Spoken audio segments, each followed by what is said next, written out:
அஸ்ஸலாமு அலைக்கும் வரஹ்மத்துல்லாஹி வபரகாத்துஹு.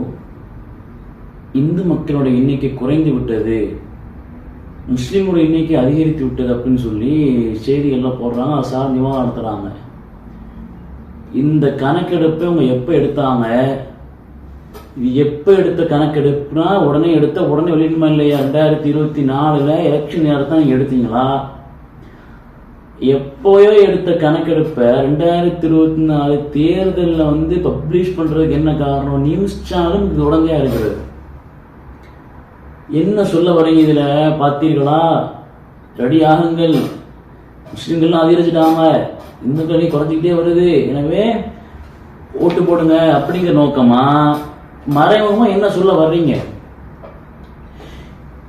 ஒரு இந்திய நாட்டில் இந்து மக்கள் தான் பெரும்பான்மை, சரியா?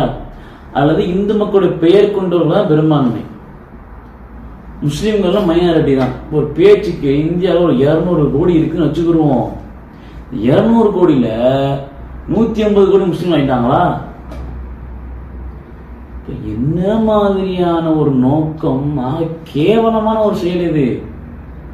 ஆனா இந்து மக்கள் குறைஞ்சிட்டாங்க, முஸ்லீம் அழைச்சிட்டாங்க அப்படின்னா இது எப்போ இந்த கணக்கெடுப்பு நீங்க எடுத்தீங்க?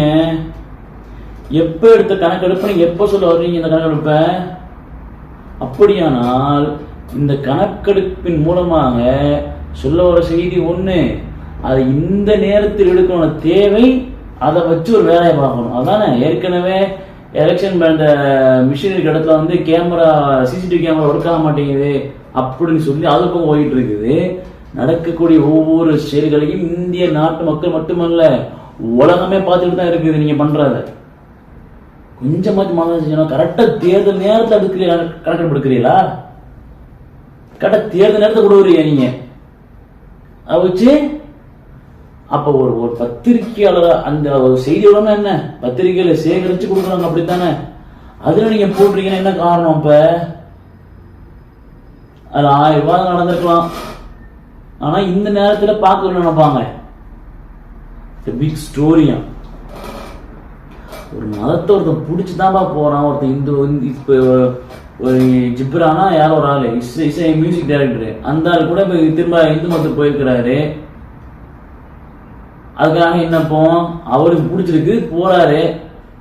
ஏஆரம்மா நீ இந்து மதத்தை இசத்து வந்தாரு, பிடிச்சிருக்கு வந்தாரு, உங்களுக்கு என்னப்ப? ஆனா எதையாவது ஒண்ணு வச்சு முஸ்லிம்களை படம் காட்டி அதை வைத்து ஏதாவது செய்யலாம் பாக்குறீங்க. நாடும் நாட்டு மக்களும் அதை பார்த்து கொண்டு இருக்கிறோம். அக்கிரமக்காரர் கை ஓங்கலாம், அது ஓங்கி ஒன்றும் ஒருபோதும் இருக்காது. ஒரு நாள் ஓங்கிய கை கீழே இறங்கத்தான் செய்யும். நீங்க என்ன வேண்டுமா சூழ்ச்சி பண்ணுங்க. இதன் வாயிலாக நீங்கள் முஸ்லிம்கள் அழிக்க நினைத்து அழித்து விடலாம், ஆனால் இஸ்லாத்தை செய்ய முடியாது, ஒருபோதும் அழிக்க இயலாது என்பதுதான் சத்தியத்திலும் சத்தியம்.